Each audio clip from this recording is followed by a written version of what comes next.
Nota de agradecimento. Todo dia acordo achando que estou morto. Condômino de um limbo com a parcela atrasada, verificando se ainda produzo sombra, se o coração ainda é música, batendo o cartão na mesma dúvida. Já é luto? Ou ainda estamos no páreo? E uma das primeiras notícias que ouço é que astronautas não querem mais voltar ao planeta. Levanto-me, dirigindo a carcaça obesa para quartos do meu jazigo. A casa é uma zona zero, uma alfândega, uma sala de espera da Polícia Federal Pré-Celestial. Não sei mais a que mundo pertenço. Hoje sou fronteira. Hoje sei o que é ser um refugiado. Sinto o gosto do sal marino que salpica para dentro da minha balsa. Lágrimas, náufragos. Já organizei testamentos distribuindo posses que me ajudam a estudar meus afetos. Posses definem afetos? Mas as coisas da casa me parecem tão mortas. Coisas podem morrer. Um apartamento. Cemitério de objetos. Tem dias que danço mais. Tem dias que rezo mais. Todos os dias como mais. E sonho tanto. Sonho para rever às vezes e despedir de amigos. E a todos eu faço a mesma pergunta. Eu fui um bom amigo para você? E alguns me fazem acordar antes de dar uma resposta. É desesperador. Retorno um dos meus exercícios matinais. Recordo. O tempo deve mudar de pele. Mas pode-se enterrar o passado? O passado foi feito para ser esquecido ou lembrado. Porque nada me é mais presente. Tenho sido frequentado por muitos de vocês. Se você recebe esse texto, é por gratidão à sua visita. Você tem tomado chá comigo, amanhecido ao meu lado, tem sido considerado como artigo de luxo na estante das saudades. Hoje, tem mais saudades que livro na estante. Estamos mais próximos do que pensamos, na mesma encruzilhada típica de toda guerra entre o extermínio iminente e o desejo de sobreviver para construir algo bem melhor. Estamos mais vizinhos que nunca, atravessados de humanidade e da certeza de que ainda há tanto a se fazer um pelo outro. Espero não falhar mais contigo. Espero te abraçar em breve, porque cheiro faz falta, perfume faz falta, batida do coração faz falta, enxugar lágrima faz falta, você faz falta, mas a ideia da sua pessoa não me abandona. Obrigada por existir em mim. Milton Moreno. Esse texto com o qual eu começo essa última mensagem antes das férias a vocês é uma nota de agradecimento escrita por Milton Moreno. E eu me apropriei dela por alguns minutos para passar a vocês aquilo que realmente eu queria dizer a vocês. Obrigada por todos vocês existirem em mim, por vocês fazerem parte dessa história. E o que eu quero dizer a vocês é isso mesmo, que todos vocês fazem muita falta. E é dizendo a vocês que todos vocês fazem muita falta, que eu vou compartilhar com vocês aqui um pequeno roteiro de férias. Como eu já disse a vocês em sala de aula, não é uma lição de casa, né? São só umas dicas. Umas dicas para vocês aumentarem as reflexões que nós já desenvolvemos em sala de aula. Para vocês, quem sabe, aprofundarem um pouquinho essas reflexões, né? Então, eu separei alguns textos, filmes, séries, né? Para que vocês possam curtir também as férias e, ao mesmo tempo, pensarem um pouquinho, né? Nunca faz mal a gente pensar. Então, vou compartilhar com vocês aqui o roteiro que foi preparado, né? E a gente conversa um pouquinho sobre isso. Então, gente, a ideia é essa, né? A ideia é que vocês possam aproveitar esse tempo, além de relaxarem um pouquinho, além de se distraírem bastante, a gente realmente quer que vocês se distraiam bastante, é que vocês também possam, né, aumentar aí a capacidade de reflexão de vocês. E aí eu separei algumas coisas legais para vocês verem. Então, separei alguns trailers para vocês terem uma ideia daquilo que eu estou falando para vocês, né? E também aqui na página um link para vocês terem acesso ao documentário completo. Esse documentário que eu estou recomendando a vocês chama-se Edifício Master, é do Eduardo Coutinho. Então, eu vou apresentar para vocês um pouquinho do trailer e aí depois a gente conversa, eu dou umas dicas para vocês sobre ele, tá bom?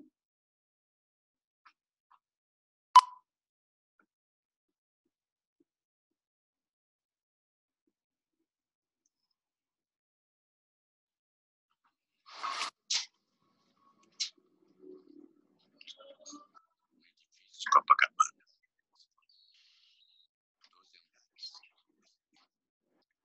276 apartamentos conjugados. Uns 500 moradores. Com 3 equipes, filmamos a vida do prédio durante uma semana.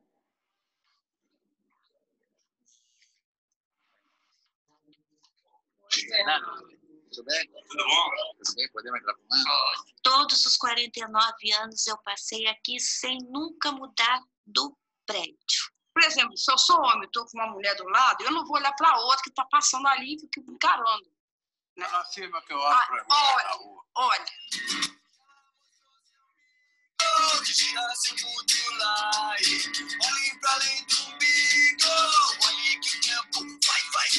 Joguei na França 2 anos e meio, je parle français un petit peu.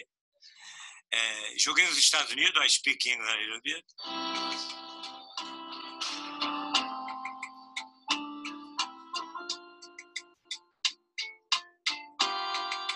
Eu uso muito Piaget. Quando não dá certo, eu parto para o Pinochet. Eu odiava isso aqui muito. E agora? Hoje é minha casa.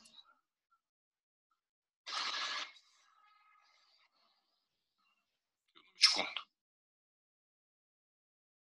Eu sou esse. Mas ontem eu menti. Você vê como é que eu sou uma mentirosa verdadeira. Mentirosa, eu falo a verdade.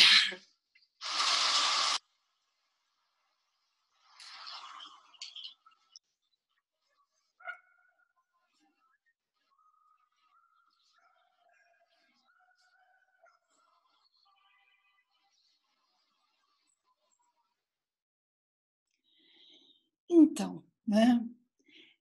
Basicamente é isso, é um filme de gente de verdade.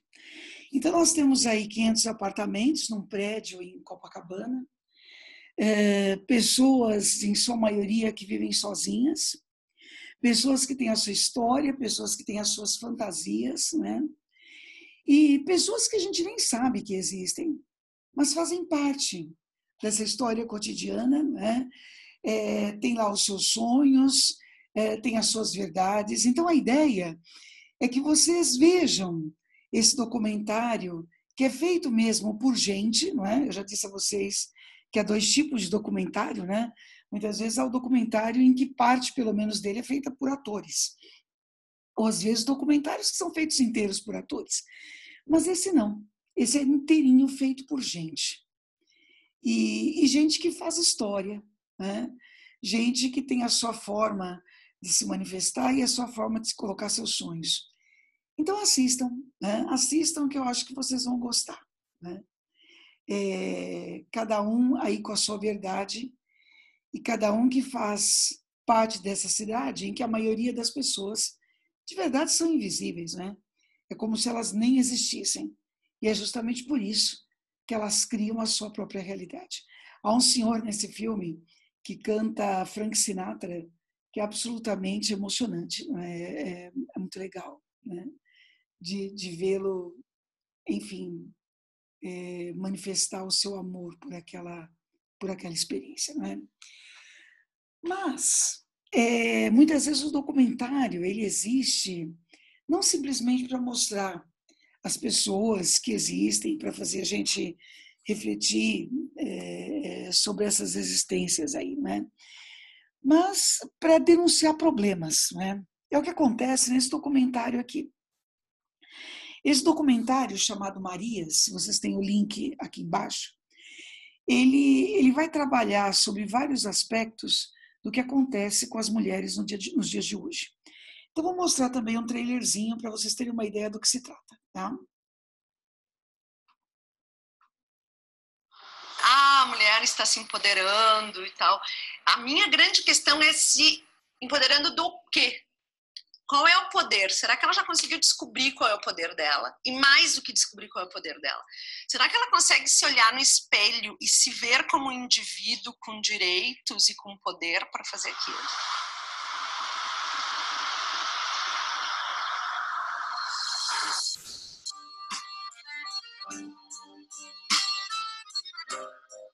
Que queria me matar, que ia tacar fogo na casa. Aí depois eu disse, agora como é que eu vou fazer para trabalhar? Não existe mulher reclusa no sistema prisional que não tenha sofrido sucessivas violências ao longo da vida. Se nós tivermos várias mulheres, né, para escolher com quem se relacionar, para formar uma família ou para ter um relacionamento, e nós tivermos mulheres negras e mulheres brancas, a mulher branca vai ser muito mais fácil de ser escolhida do que uma mulher negra, que ainda é vista apenas como objeto sexual. Para te ser alguém nessa sociedade, para te ser uma, tu tem que ter um RG, tu tem que ter um CPF, tu tem que ter conta bancária, porque senão tu não é considerada uma. Então, de quem a gente está falando quando a gente fala nenhuma a menos? Eu vou ser mulher, é legal ser mulher, a mulher sofre, a mulher é oprimida, a mulher é menor, a mulher não tem voz. Não, né? Eu nasci assim, entendeu? Porque o que se quer é que as minorias se descubram. E descubram a força que tem, o local que tem, o poder que tem, a inteligência que tem. Porque é um cidadão igual a qualquer outro. As notícias mostram todos os dias crimes de feminicídio, que colocam o Brasil no 5º lugar no ranking de países nesse tipo de crime. A cada 11 minutos, uma mulher é estuprada no Brasil. 3 em cada 5 mulheres jovens já sofreram violência em relacionamentos. A taxa de desemprego é muito maior para as mulheres. E daí eu me pergunto, hoje tu te olha no fim do dia, tu te reconhece, tu sabe quem tu é, tu sabe qual é o teu poder, aí sim, sabendo teu poder, tu vai te empoderar, sabendo que o final disso tudo que todo mundo busca é a felicidade.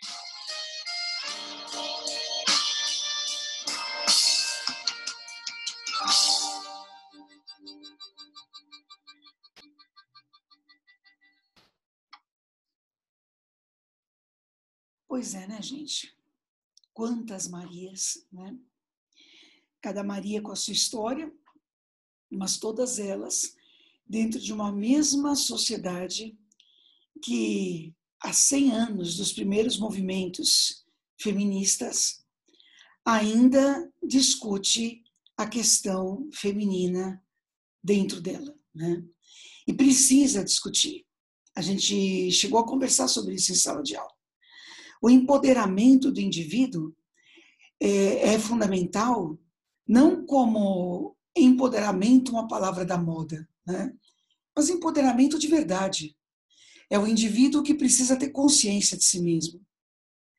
Ele precisa saber o que está acontecendo na sociedade. Ele precisa saber, por exemplo, que a realidade da mulher negra ela é muito mais complicada do que de uma mulher branca. Quer dizer, a realidade de uma mulher já é difícil, né? Imagine de uma mulher negra. Então assistam ao documentário, vejam os vários depoimentos, mulheres de classes sociais diferentes, mulheres com conhecimentos diferentes, né? E que compartilham aí com a gente um pouquinho dessa experiência que elas têm, tá? Bom, e aí essas duas primeiras sugestões são documentários, né? Mas quantas vezes em sala de aula nós chegamos a falar o quanto a arte é representativa, né? O quanto a arte é capaz de por meio das suas histórias, né? Ou das histórias que são criadas, né? Representar às vezes os maiores desejos que o ser humano tem, ou as maiores aspirações que ele tem. Então, eu estou sugerindo um filme, certo, também para vocês, um filme chamado Histórias Cruzadas. E isso aí não é documentário. Então, eu vou mostrar também um trailerzinho, né, para vocês terem uma ideia do que se trata. I got a job today at the Jackson Journal. I'm to be a series writer. Oh, Christ. I guess you'll do. Great. You can write my obituary. Charlotte's feeling, dead. Her daughter, still single. Hey, Aileen, girls are pulling up and the table isn't set. Aileen, you spilled something. Forgive me, Lord, but I'm going to have to kill that woman, Aileen. You know as well as I do. Every white house should have a separate bathroom for the colored help. Maybe we should just build you a bathroom outside, Haley. You said to write about what disturbs me. I'm listening. I was raised by a colored woman. I've seen how simple and how complex it can be. She raised me. She I'd like to write something from the point of view of the help. Never been written before. There's a reason. These women raise white children, but they can't even use toilets in our houses. Cindy, are you in there? You are fired! I thought I might write my stories down and read them to you. All right, I'm gonna do it. I got to come up with your questions too? Oh. Did you know growing up that one day you'd be a maid? Yes, ma'am, I did. Do you ever dream of being something else? I'm on help too. We all are. Have you lost your mind? No, ma'am. But you about to. Gone done it now. It's quite scandalous. You are godless woman. Things are fine around here. Why go stir up trouble? Trouble's already here. We'll be demonstrating here until freedom comes. Y'all two brought me into this. I'm gonna finish it. That's a good move. Courage sometimes skips a generation. Thank you for bringing it back to our family. Então, nesse filme nós temos uma personagem, né, que faz o papel de uma jornalista, uma escritora, que vai justamente dar voz às empregadas, né? Estamos aí numa época em que, teoricamente, o negro já é livre, né? Agora, a gente sabe que muitas vezes, né, em muitos países, nós não fomos exceção em relação a isso, o negro sai de um espaço e vai para o mesmo espaço, né? É a mesma desvalorização, tá certo? É a mesma falta de reconhecimento de seus direitos e seus deveres, e essa jornalista, ela vai dar espaço ao negro, no caso, a empregada negra, por meio da palavra. Ela vai juntar relatos das experiências que essas empregadas tiveram em casas em que elas trabalhavam, né? E assim, trabalhavam sob um regime em que direitos não são respeitados, em que banheiros devem ser separados, porque afinal isso pode gerar uma contaminação, né? Em que a discriminação é evidente, certo? Enfim, né? E vai contar a história delas. E a ideia no filme é que a gente reflita sobre como esse lugar de fala é importante. Como é fundamental que a pessoa seja capaz de contar a sua história, né? e quanto isso dá força ao indivíduo. O como contar a sua história faz a sua história se tornar concreta, faz o indivíduo reconhecê-la e faz principalmente o indivíduo lutar para que essa história seja melhor, né? Então, são aí algumas sugestões, né, dentro da arte cinematográfica, seja documentário, seja o filme ficcional, para que vocês possam trabalhar. Agora, a gente também não pode deixar de sugerir a leitura, né? Esse livro é um livro recente. O Holocausto Brasileiro é um livro da Daniela Arbex, e vocês têm aqui um link, não é? Da Federal de Fluminense, onde vocês podem localizar essa obra para ler e se desejarem. Isso aqui é um romance-reportagem. A Daniela Arbex, ela fez uma matéria, fez toda uma reportagem, toda uma pesquisa sobre um hospício que havia na cidade de Barbacena, em Minas Gerais, chamado Colônia. E, teoricamente, a esse Colônia eram enviadas as pessoas que tivessem algum distúrbio mental, né? Algum problema de comportamento. O curioso é que vocês vão perceber que esses problemas de comportamento muitas vezes não são problemas mentais, né? A gente se refere, por exemplo, a pessoas que saem do comportamento desejado por elas. Por exemplo, jovens hiperativos, né? Mulheres pouco submissas, homossexuais, não é? Pessoas que, de alguma forma, contaminam, né? Pessoas que atrapalham a vida das pessoas de bem, né? Ou das pessoas que querem seguir a sua vida sem grandes distúrbios. E nesse hospício, essas pessoas passavam, entre outras coisas, por terapias de choque, né? É um espaço em que os treinamentos para terapias de choque eram feitos, inclusive, por funcionários que sequer médicos eram. Então, ela vai fazer uma pesquisa extremamente cuidadosa do que aconteceu nesse lugar, né? E vai contar essa história. Porque, como eu já disse a vocês em sala de aula, né? É muito importante sempre dizer. É muito importante que a história não seja esquecida. É muito importante a gente entender que essas coisas aconteceram sim. E aconteceram aqui. Aconteceram no nosso país. E quando nós temos consciência de coisas assim que efetivamente aconteceram, nós conseguimos evitar que novas desgraças aconteçam. Porque a gente conhece a história. Então, é um livro-reportagem diferente, provavelmente, dos livros que vocês costumam ler, né? E vale muito a pena. É uma história que vale muito a pena ser contada e é uma história que vale muito a pena ser conhecida também, tá?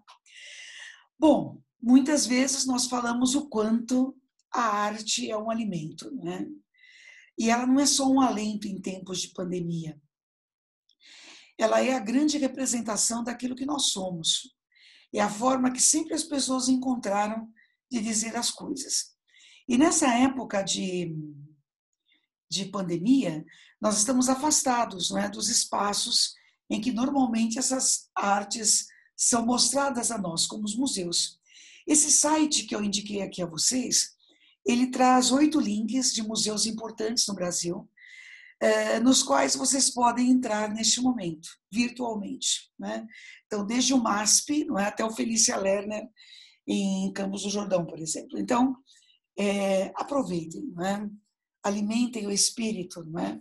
Com essas representações artísticas. E aí, eu não podia deixar de indicar uma série para vocês, né? Eu sei que vocês curtem ver séries, né? E essa aqui é uma série da Netflix, chamada A Vida de Madame C.J. Walker. E ela é baseada em fatos reais, né? Então, nós temos aqui a indicação e eu vou mostrar um trailerzinho também, para vocês terem uma ideia do que se trata, e a gente faz um comentário depois, tá?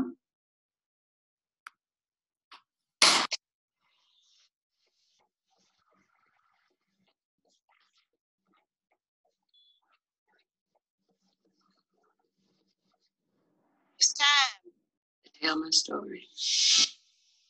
Seems like I was born to struggle. After a while, I guess I just lost hope. That's when my hair started falling out. I'm gonna help you. My hair grew back, and so did my confidence.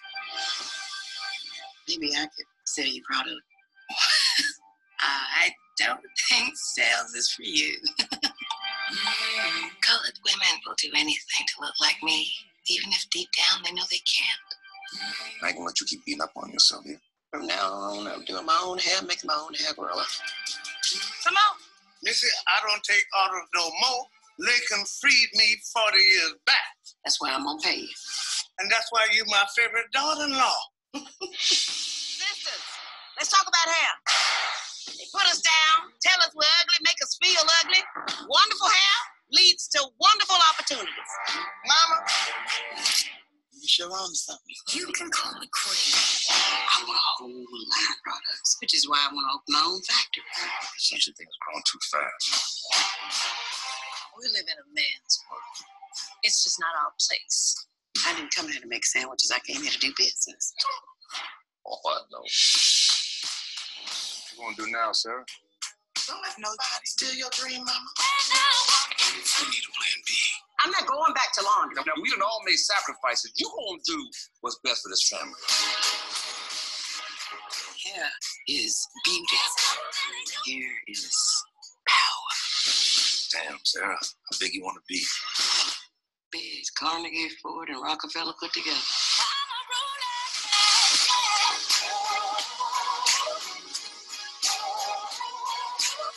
We gotta work harder. Be smarter. And dream big. I'm a roller, yeah. Pois é, então é importante também que a gente conheça histórias de quem deu certo, não é? E foi isso que aconteceu com essa mulher. Ela é uma mulher que conseguiu vencer barreiras, é um filme, é uma série baseada em fatos reais, não é? E ela vai mostrar não só que ela pode produzir algo, ganhar dinheiro com esse algo, não é? Mas entre as outras coisas que são mostradas, também aparece o quanto a identidade é fundamental, no caso da mulher negra, no cabelo, por exemplo, né?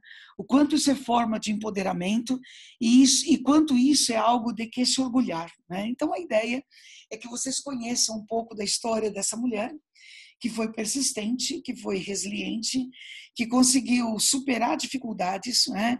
E, enfim, vencer, né? É sempre bom a gente também entrar em contato com aqueles que conseguem superar. São pessoas que viram aí inspiração para nós. Bom, e por fim, né, não daria para não sugerir alguma coisa ligada à literatura com vocês, né? A gente mostrou o cinema de ficção, mas vamos mostrar também a literatura ficcional. Nós lemos em sala de aula um conto do Gabriel Garcia Marques chamado O Afogado Mais Bonito do Mundo, né? Então a proposta é um outro texto do Gabriel Garcia Marques, que vocês encontram nesse link, não é? Chamado Crônica de uma Morte Anunciada. Então, obviamente, eu não vou contar a história para vocês, mas vou deixar aqui algumas dicas importantes, né? Efetivamente, é uma morte anunciada. Aqueles que vão matar esse indivíduo da história, eles vão anunciar que vão fazer isso. Eles vão dizer isso várias vezes. E todo mundo sabe que isso vai acontecer. Então, a proposta para vocês é: se perguntem, por que ele anuncia? Por que uma pessoa que vai matar outra anuncia? Né? E por que apesar de as pessoas saberem que o indivíduo será assassinado, por que ninguém fala nada? Então, mais do que uma história, é para a gente analisar esse tipo de comportamento. O que está por trás disso? Qual é a vontade real de quem está ali anunciando que vai cometer um assassinato, né? E por que as pessoas deixam que ele seja cometido? Então pense a respeito disso. Quando nós voltarmos, se vocês quiserem, não é? Nós conversamos a esse respeito. É isso, então, meninos e meninas. No mais, grandes férias para vocês. Descansem bastante, relaxem, né? E em breve nós estaremos juntos novamente. Um grande beijo no coração de todos vocês e saudade de todos vocês.